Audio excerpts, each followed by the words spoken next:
amigos y hermanos, hoy estaremos hablando acerca de un tema muy interesante e importante para todo hombre: la iglesia verdadera. Y para definir el origen de la iglesia verdadera, usaremos la Biblia, que es la palabra de Dios, sabiendo que fue inspirada por el Espíritu Santo. Leemos: toda escritura es inspirada por Dios y útil para enseñar, para redarguir, para corregir, para instruir en justicia, a fin de que el hombre de Dios sea perfecto, enteramente preparado para toda buena obra. Segunda carta de Timoteo, capítulo 3, versículos 16 y 17.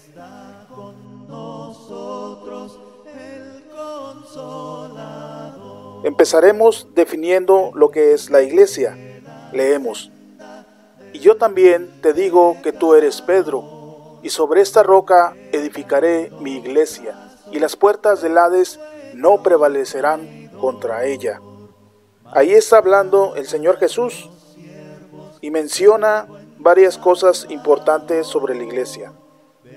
Pero por lo pronto nos centraremos en el significado de la palabra iglesia, que es una transliteración de la palabra griega eclesia, que significa o quiere decir asamblea, concurrencia o congregación. Entonces, la iglesia no es el edificio, sino la gente añadida por Cristo a su iglesia, por la obediencia a su evangelio. Leemos: todos los que habían creído estaban juntos y tenían en común todas las cosas, y vendían sus propiedades y sus bienes y los repartían a todos según la necesidad de cada uno. Y perseverando unánimes cada día en el templo y partiendo el pan en las casas, comían juntos con alegría y sencillez de corazón, alabando a Dios y teniendo favor con todo el pueblo. Note: y el Señor añadía cada día a la iglesia los que habían de ser salvos. Hechos 2:44 al 47. Una profecía muy significativa para poder definir cuándo surgió la iglesia verdadera la encontramos en el libro de Daniel, capítulo 2 y versículos 44. Leemos: y en los días de estos reyes, el Dios del cielo levantará un reino que no será jamás destruido, ni será el reino dejado a otro pueblo. Desmenuzará y consumirá a todos estos reinos, pero él permanecerá para siempre. ¿De qué reino se estaba hablando Daniel? Para entender esta profecía, veamos el contexto del versículo 44. La profecía se deriva de un sueño del rey de Babilonia llamado Nabucodonosor, que vivió alrededor de 500 años antes de Cristo. Al principio del capítulo 2 de Daniel, desde el versículo 1 hasta el 16, vemos que Nabucodonosor manda llamar a los sabios de su reino para que le dieran interpretación a lo que había soñado. Y al no encontrar quien le diera la interpretación al sueño, mandó matar a los sabios de Babilonia. En el versículo 19 de este capítulo 2, vemos que Dios revela el sueño a Daniel. Y del versículo 31 al 35, vemos que Daniel le da la interpretación del sueño a Nabucodonosor. ¿Qué era lo que había soñado este rey de Babilonia? Vio en su sueño una imagen muy grande, al parecer como una estatua, hecha de varios materiales, como el oro, plata, bronce, hierro y barro cocido, y cada material representa un reino. Leemos: tú, oh rey, veías, y he aquí una gran imagen. Esta imagen, que era muy grande y cuya gloria era sublime, estaba en pie delante de ti, y su aspecto era terrible. La cabeza de esta imagen era de oro fino, su pecho y sus brazos de plata, su vientre y sus muslos de bronce, sus piernas de hierro, sus pies en parte de hierro y en parte de barro cocido. Daniel, capítulo 2, versículos 31 al 33. Si cotejamos estos reinos con la misma Biblia y con la historia escrita, veremos que la cabeza de esta imagen es Babilonia. El pecho y los brazos de plata representan el reino medo-persa, que vendría después del reino babilónico. El vientre y los muslos de bronce, el reino griego, que perteneció a Alejandro Magno. Y por último, sus piernas de hierro y sus pies de barro cocido representan el reino romano o el imperio romano con sus alianzas.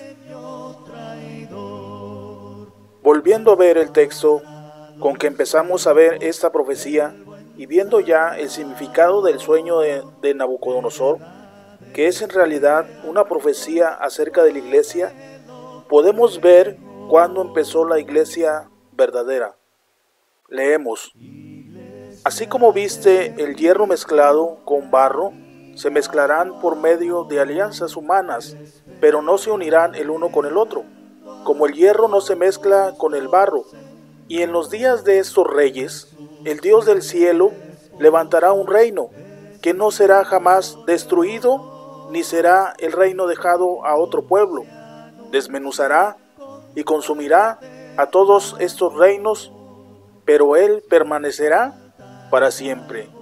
Daniel 2, 43 y 44. ¿De cuáles reyes estaba hablando la profecía?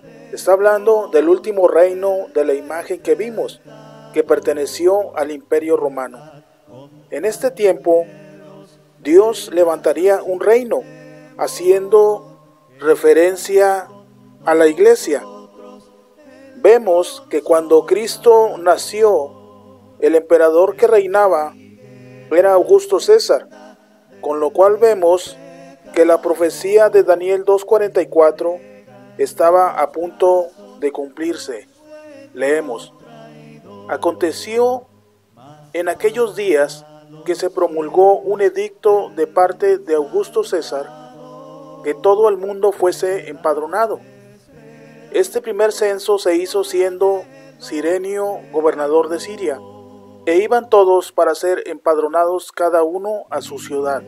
Y José subió de Galilea, de la ciudad de Nazaret, a Judea, a la ciudad de David, que se llama Belén, por cuanto era de la casa de la familia de David, para ser empadronado con María su mujer, desposada con él, la cual estaba encinta. Evangelio según San Lucas, capítulo 2, versículos 1 al 5.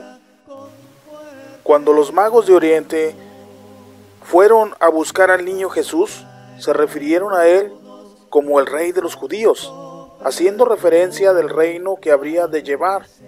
Había nacido el rey de los judíos.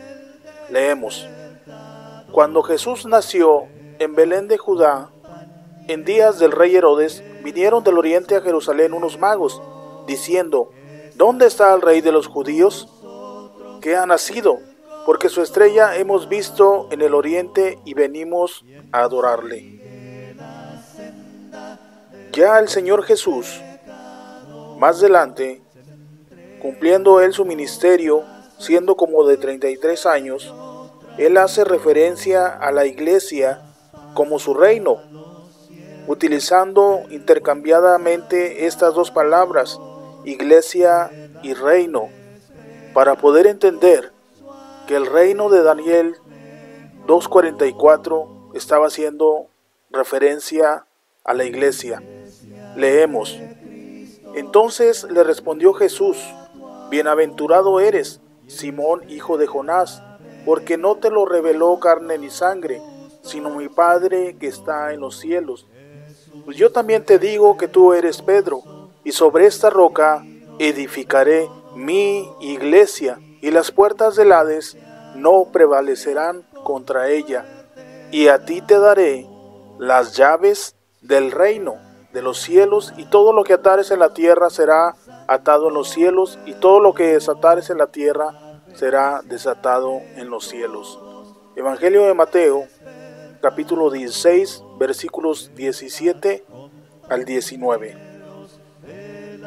Hemos visto paso a paso cómo esta profecía se ha estado cumpliendo. Ya había nacido el rey, Más adelante sería crucificado, poniéndole esta inscripción en la cruz: el Rey de los Judíos. Esto lo puede ver en el Evangelio de Juan, capítulo 19 y versículo 19. Era necesario que Jesús muriera, derramara su sangre en la cruz como pago de los pecados del mundo, y así, con esa sangre derramada, diera paso a la iglesia, empezando esta en la fiesta judía del Pentecostés, con la predicación del apóstol Pedro, que abre las puertas del reino, la iglesia.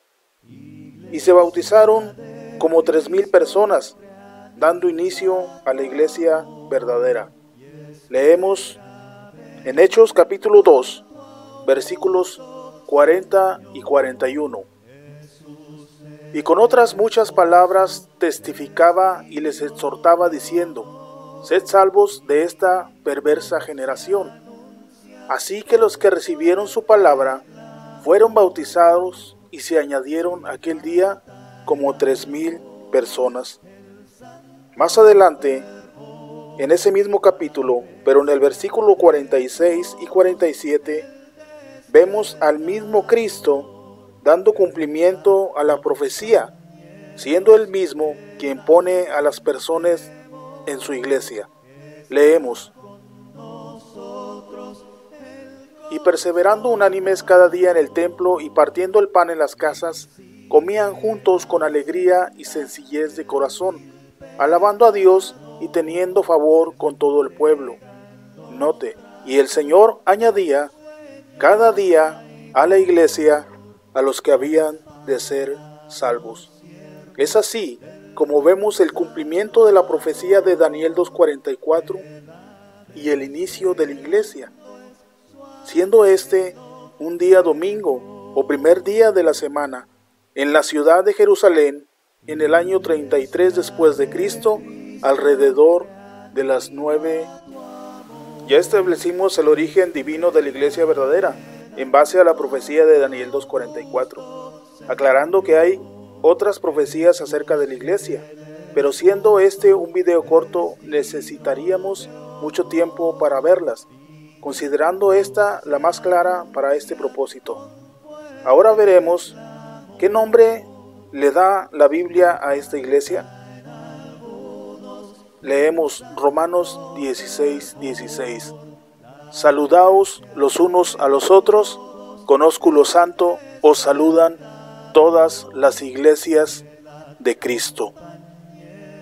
Aquí vemos que a las congregaciones que se habían establecido se les conocía como Iglesia de Cristo, por la razón de que realmente Él la había ganado, siendo esta más una posesión que un nombre. Leemos también el libro de los Hechos, capítulo 20 y versículo 28. Por tanto, mirad por vosotros y por todo el rebaño en que el Espíritu Santo os ha puesto por obispos, para apacentar la iglesia del Señor, la cual Él ganó por su propia sangre. Leemos también en la carta del apóstol Pedro que los cristianos somos rescatados, somos comprados, somos salvados por la sangre preciosa de Cristo. Leemos Primera de Pedro, capítulo 1, versículos 18 al 20. Sabiendo que fuisteis rescatados de vuestra vana manera de vivir, la cual recibisteis de vuestros padres, no con cosas corruptibles como oro o plata, sino con la sangre preciosa de Cristo, como de un cordero sin mancha y sin contaminación, ya destinado desde antes de la fundación del mundo, pero manifestado en los postreros tiempos por amor de vosotros. Así que Él ganó a la iglesia, el pago, su sangre, entendiendo que al referirnos a la iglesia hacemos referencia a la gente, como vimos al principio de este video, siendo la iglesia como la esposa de Cristo. Por consiguiente, la iglesia verdadera recibe su nombre. La iglesia verdadera no es denominacional, sino que se le conoce como la iglesia de Cristo, por todo lo que acabamos de ver. Preguntamos, ¿cómo se llama la iglesia a la cual asiste? ¿Quién es su fundador? Es importante esto, porque cuando Cristo venga, será por su iglesia. Dios les bendiga. Iglesia de Cristo, reanima tu amor.